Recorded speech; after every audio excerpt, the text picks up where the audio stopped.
जब एक पत्थर से जन्मा बंदर स्वर्ग को चुनौती देता है, जब मृत्यु हार मानती है और बुद्ध भी परीक्षा लेते हैं, तब शुरू होती है जर्नी टू द वेस्ट।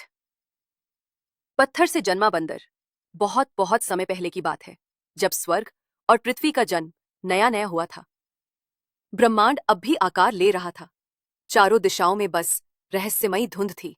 न जीवन था, न स्वरूप।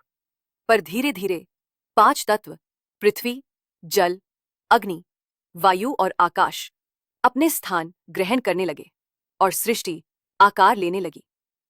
पूर्व दिशा में एक महान समुद्र के बीचों बीच एक पर्वत था, फूल और फल पर्वत। ये कोई सामान्य पर्वत नहीं था। इसकी चोटी पर एक विशाल चमकदार जादुई पत्थर था। ये पत्थर वर्षों से सूर्य की गर्मी, चंद्रमा की शीतलता, तारों की ऊर्जा और पृथ्वी की शक्ति को सोखता आ रहा था। समय बीता गया और उस पत्थर के भीतर जीवन की एक चिंगारी पैदा हुई। अचानक एक दिन वो पत्थर फट गया और उससे एक अद्भुत प्राणी बाहर निकला। एक सुनहरा बंदर। उसकी आंखें तेज थीं, शरीर तेजस्वी और चेतना जागृत। वो जन्म लेते ही चलने फिरने लगा। उसने ऊपर आकाश की ओर देखा तो उसकी आंखों से 2 तेज रोशनी की लकीरें निकलकर सीधे स्वर्ग तक पहुंची। स्वर्ग में बैठे जैट सम्राट ने यह देखा और चिंतित हुआ। लेकिन स्वर्ग के बुद्धिमान संतों ने कहा, चिंता मत करो, ये बस एक विशेष पत्थर से जन्मा बंदर है, इससे कोई खतरा नहीं। धरती पर वो बंदर अब हर दिशा में घूमने लगा। वो कूदता, फांदता और जंगल पहाड़ पार करता हुआ एक सुंदर झील तक पहुंचा। वहां बहुत से जानवर पानी पी रहे थे, लेकिन कोई भी उस झील के बीच तक जाने की हिम्मत नहीं कर पा रहा था। कहा जाता था कि वहां भयंकर लहरें हैं और रहस्यमयी शक्तियां। लेकिन ये बंदर जिज्ञासु और साहसी था। उसने एक ऊंची चट्टान से छलांग लगाई और सीधे झील के भीतर उतर गया। झील के अंदर एक भव्य महल था, ड्रैगन राजा का महल। वहां सुनहरे खजाने, मोती और अमरता की खोज। अब वो पत्थर से जन्मा बंदर वानरों का राजा बन चुका था। हर दिन पर्वत पर आनंद था, खेल कूद, झील में नहाना, फल खाना और नाच गाना। लेकिन एक दिन एक छोटा सा प्रसंग सब कुछ बदल गया। बंदर और उसके साथी हंसी मजाक कर रहे थे कि तभी एक वानर ने पूछा, हे राजा, हम सब आनंद में हैं, लेकिन क्या तुमने कभी सोचा है कि मृत्यु से कोई नहीं बच सकता? ये बात सीधे बंदर के दिल में चुभ गई। उसने पहली बार सोचा, क्या मैं भी एक दिन मर जाऊंगा? उस रात वो सो नहीं सका। उसे बार बार यही प्रश्न सताता रहा, कैसे बचा जाए मृत्यु से?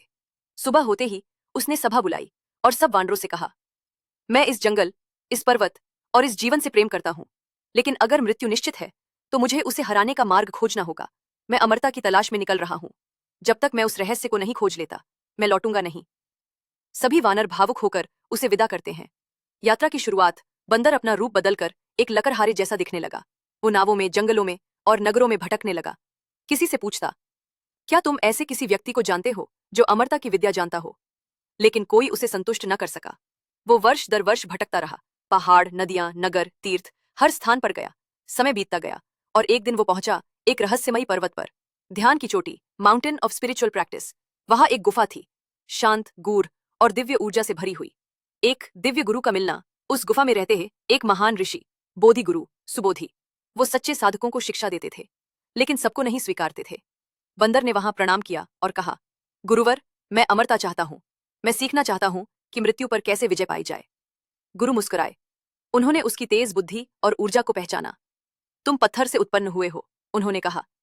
तुम्हारे भीतर तेज, बल और जिज्ञासा है। मैं तुम्हें शिक्षा दूंगा, लेकिन एक शर्त पर, घमंड मत करना। बंदर ने सिर झुकाकर वादा किया। शिक्षा की शुरुआत वर्षों तक गुरु ने उसे ध्यान, शरीर पर नियंत्रण और सबसे रहस्यमयी 72 प्रकार के रूपांतरण, पीटी ट्रांसफॉर्मेशंस सिखाए। वो अब किसी भी रूप में बदल। बंदर की शक्ति और घमंड। अब वो पत्थर से जन्मा बंदर, जिसने गुरु से 72 रूपांतरण और बादलों पर उड़ान भरने की कला सीख ली थी, बन गया था एक महान, शक्तिशाली योद्धा। उसने गुरु को प्रणाम किया और पर्वत से विदा ली। जैसे ही वो अपने पुराने फूल फल पर्वत पर लौटा, सारे वानर खुशी से झूम उठे। उनका राजा लौट आया था, लेकिन अब पहले से कहीं अधिक शक्तिशाली। बंदर ने दिखाया कि वो कैसे हवा में उड़ सकता है, रूप बदल सकता है और आग पानी में भी खुद को अजय बना सकता है। वो कभी शेर बनता, कभी पक्षी, कभी मच्छर और कभी धुआं। सभी वानर उसे देवता मानने लगे। उसका नाम बन गया महान संत, जो स्वर्ग के समकक्ष है। उसने अपने अनुयायियों को भी छोटी मोटी विद्याएं सिखाईं और कहा, अब हम अमर हैं, मृत्यु से डरने की जरूरत नहीं। मृत्यु से लड़ाई उसलग लेक मृत्यु से प्रकृति का नहीं, लेकिन प्रकृति के नियम तो सब पर लागू होते हैं। एक रात जब बंदर गहरी नींद में था, यमलोक के 2 यमदूत उसकी आत्मा को ले जाने आए, जैसे सभी प्राणियों के साथ होता है। बंदर ने खुद को यमलोक में पाया और गुस्से से चिल्लाया, मैं अमर हूं, तुम्हारी हिम्मत कैसे हुई मुझे लाने की? वो यमराज के दरबार में घुस गया और वहां मृत्यु पुस्तक, book of life and death, को छीनकर अपने और अपने अनुयायियों के नाम उसमें से फाड़ दिए। अब मैं और मेरे लोग कभी नहीं मरेंगे। स्वर्ग से टकराव की शुरुआत इस घटना से। स्वर्ग में हड़कंप मच गया। देवताओं ने कहा, यह बंदर तो अब मृत्यु को भी चुनौती दे रहा है, इसे रोका नहीं गया तो वो स्वर्ग को भी हिला देगा। स्वर्ग ने योजना बनाई, उसे आमंत्रित करो, उसे सम्मान दो ताकि उसका अहंकार शांत हो। और इस तरह जैड सम्राट ने आदेश भेजा, बंदर को स्वर्ग बुलाया जाए और एक पद दिया जाए। बंदर ने जब यह सुना तो वो फूला नहीं समाया। स्वर्ग ने मेरी शक्ति को मान लिया, अब मैं अमर भी हूं और देवताओं के बराबर भी।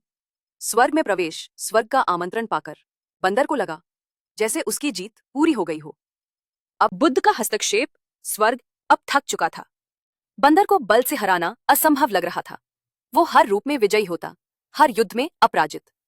जब सारी देव सेनाएं हार गईं, तो जैड सम्राट ने कहा, अब केवल एक ही आशा बची है, बुद्ध स्वयं। बुद्ध का आगमन। बुद्ध, जो कि महान ज्ञान और करुणा के प्रतीक थे, स्वर्गीय सभा में पधारे। उन्होंने सबकी बातें सुनी, बंदर की शक्ति, उसका घमंड और उसके विद्रोह के किस्से। फिर उन्होंने शांत भाव से कहा, उसे मेरे पास लाओ, मैं उसे एक प्रश्न दूंगा। यदि वो उत्तर देता है, वो स्वतंत्र रहेगा, यदि नहीं तो परिणाम भुगतेगा। बंदर और बुद्ध का सामना। बंदर गर्व से भरकर बुद्ध के पास पहुंचा। तुम वो हो जिसे सब बुद्ध कहते हैं? मैं वो हूं, और तुम कौन? बंदर ने गदा हवा में घुमाई और बोला, मैं हूं स्वर्ग के समकक्ष महान बंदर राजा। मुझे कोई नहीं रोक सकता। मैं अमर हूं, शक्तिशाली हूं, और स्वर्ग भी मेरी बराबरी नहीं कर सकता। बुद्ध मुस्कुराए और बोले, यदि तुम इतने ही महान हो तो मेरी हथेली से बाहर निकलकर दिखाओ। बंदर ने सोचा, क्या मजाक है, एक पल में उड़कर निकल जाऊंगा। बुद्ध की हथेली की परीक्षा बंदर ने अपनी शक्ति से बादलों पर छलांग लगाई, पहाड़ों को पार किया, महासागरों को पार किया, अंतहीन दूरी तय की। बहुत दूर जाकर उसने देखा 5 बड़े खंभे। मैं अब बुद्ध की हथेली से बाहर आ गया हूं। उसने एक खंभे पर पेशाब भी किया, ये दिखाने के लिए कि वो वहां तक पहुंचा था। फिर वो वापस उड़कर बुद्ध के पास आया, देखा मैं निकल गया। परिणाम और सजा। बुद्ध हंसे और अपनी हथेली उठाई। बंदर दंग रह गया। वो जिन खंभों तक गया था वे बुद्ध की ही 5 उंगलियां थीं। वो कभी बाहर गया ही नहीं। तभी बुद्ध ने मंत्र पढ़ा और बंदर पर एक पर्वत गिरा दिया, 5 तत्वों का पर्वत। अब वो बंदर फंस चुका था, पर्वत के नीचे, अचल और कैद। बुद्ध ने कहा, तुम्हारा घमंड तुम्हारी हार है। तुम यहां तब तक रहोगे जब तक कोई धर्म के मार्ग पर चलने वाला संत तुम्हें मुक्त नहीं करता। नई यात्रा की शुरुआत। अब बंदर, जो स्वर्ग और यमलोक को हिला चुका था, बुद्ध के हाथ